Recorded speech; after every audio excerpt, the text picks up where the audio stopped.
इन 2.5 साल में बिकॉज शिवसेना इसके साथ इस सरकार में थी, कोई भी माइनॉरिटीज़ के लिए डिसीजन नहीं लिया गया।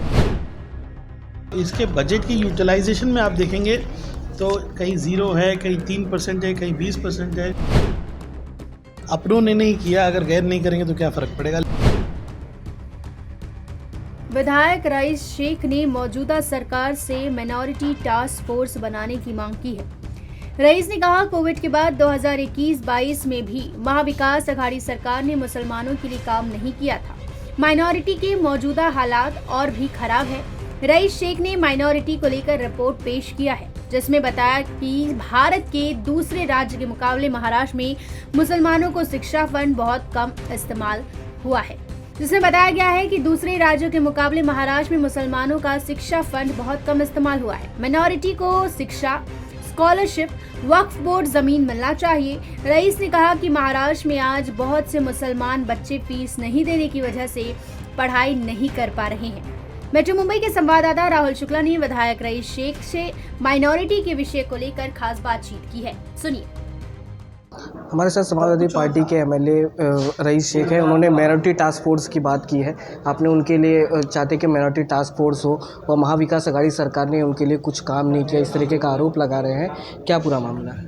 देखिए, महाविकास अघाड़ी की सरकार की जो बुनियाद थी वो माइनॉरिटीज़, दलित, ऐसे पिछड़े वर्ग, शोषित समाज के जिन्होंने बीजेपी को नकार के एक अलग रुख लिया था। कांग्रेस, एनसीपी, समाजवादी पार्टी, इनको वोट दिया था, जिसमें शिवसेना शामिल हो गई। लेकिन 2.5 साल में बिकॉज शिवसेना इसके साथ इस सरकार में थी, कोई भी माइनॉरिटीज़ के लिए डिसीजन नहीं लिया गया। 2.5 साल में जो सरकार चली उसके आखिरी वर्ष का अगर आप बजट देखेंगे तो इसके बजट की यूटिलाइजेशन में आप देखेंगे तो कहीं 0 है, कहीं 3% है, कहीं 20% है।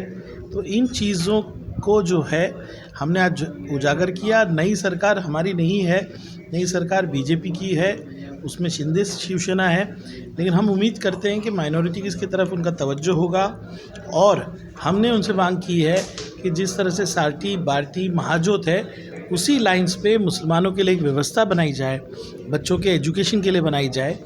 और हमने उनसे मांग की है कि आप एक टास्क फोर्स बनाइए जिससे हर साल जो माइनॉरिटी डिस्ट्रिक्ट्स है उसमें जीवन का स्तर कैसे बेहतर हुआ, एजुकेशन का स्तर कैसे बेहतर हुआ, उसको मॉनिटर किया जाए। आपने कहा कि 70 साल में जो है माइनॉरिटी के लिए कुछ भी काम नहीं हुआ है। नवाब मलिक भी इसी को लेकर थे।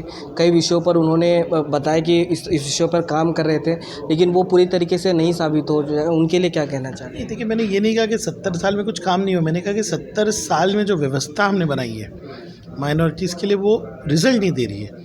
इंडिकेटर्स ये कहते हैं कि हम पीछे जाते आ रहे हैं। और नवाब मलिक साहब ने भी जो इनिशिएटिव लिए वो कहीं खो गए, वो बेचारे अपने परेशान रहे। तो 2.5 साल में जो नहीं हुआ वो एक प्रश्न है। आगे एक नई सोच के साथ इस इश्यू को देखना पड़ेगा, ये मेरा कहना है। आपको क्या लगता है कि जिस तरीके से मुसलमानों में आईएएस ऑफिसर या आईपी की रैंक के अधिकारी महाराष्ट्र में देखे उतने नहीं हैं, आप पुलिस डिपार्टमेंट में देखें तो उस हिसाब से नहीं है, उनके एजुकेशंस को लेकर देखें तो उस तरीके से आपने उर्दू भवन के लिए भी बात की, स्कूल कॉलेजेस के लिए भी बात की है, वो पूरी तरीके से वर्क नहीं कर पा रहे हैं, सिस्टम सही तरीके से नहीं चल रहा है। आपने उसके लिए डेटा भी बनाए हैं। तो ऐसे में जो अब की सरकार है उनसे किस तरीके से मांग करेंगे? और आपने अभी देवेंद्र फडणवीस से भी मुलाकात की है, उन्होंने क्या कहा इसके बारे में? नहीं, अगर मैं फैक्ट कहूँ तो देवेंद्र फडणवीस बहुत पॉजिटिव थे।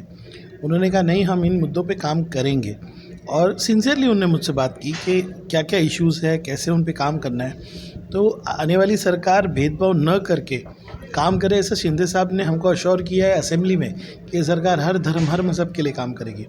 पॉजिटिव रहते हैं। अपनों ने नहीं किया, अगर गैर नहीं करेंगे तो क्या फ़र्क पड़ेगा। लेकिन हम उम्मीद बरकरार रखेंगे। हमारी लड़ाई, जिद्दोजहद, सरकार से जो संघर्ष है वो करते रहेंगे। अंतिम सवाल है भिवंडी को लेकर। जिस तरीके से वहाँ पे ट्रांसपोर्टेशन को लेकर अगर देखें, बारिश के दौरान भी वहाँ पे कई दिक्कतें हो रही हैं। हेल्थ की बात भी आपने की, एजुकेशन की बात की, उतनी अच्छी नहीं है। तो आप वहाँ के विधायक होने के नाते आपने क्या बदलाव की? देखिए, हमने एक 5 साल का प्रोग्राम बनाया है। अभी 60 करोड़ के हमारे रोड बनने वाले हैं। एजुकेशन पे पहली बार किसी डिप्टी सीएम ने बैठ कर मेरे से बात की। हमने अभी 30 करोड़ का प्रपोजल दिया है कॉम्प्रिहेंसिव रिपेयर का। क्वालिटी ऑफ एजुकेशन पे भी काम कर रहे हैं। हेल्थ के अंदर कल भी मैं आईजीएम अस्पताल में था। आईजीएम अभी 200 बेड का एक अच्छा अस्पताल बनने जा रहा है। तो 5 साल में मैं विश्वास मुझे है कि भिवंडी बहुत आगे जा चुका होगा। हमारी परेशानियों को पीछे छोड़ के हम एक अच्छे शहर की तरफ जाएंगे, पर वक्त लगेगा। ये 5 साल काफ़ी नहीं है। अगर मौका मिलेगा, मुझे उम्मीद है ज़रूर मौका मिलेगा, ऊपर वाला भी मौका देगा और भिवंडी शहर भी। 10 साल में भिवंडी शहर जो है 10 महाराष्ट्र के बेहतरीन शहरों में क्वालिटी ऑफ लाइफ के मामले में आपको मिलेगा। ये थे रईस शेख जिन्होंने मिनॉरिटी टास्क फोर्स की भी बात की है और भिवंडी को भी सुधारने की भी बात कर रहे हैं और उसके लिए भी जो है वो लड़ाई करते रहेंगे।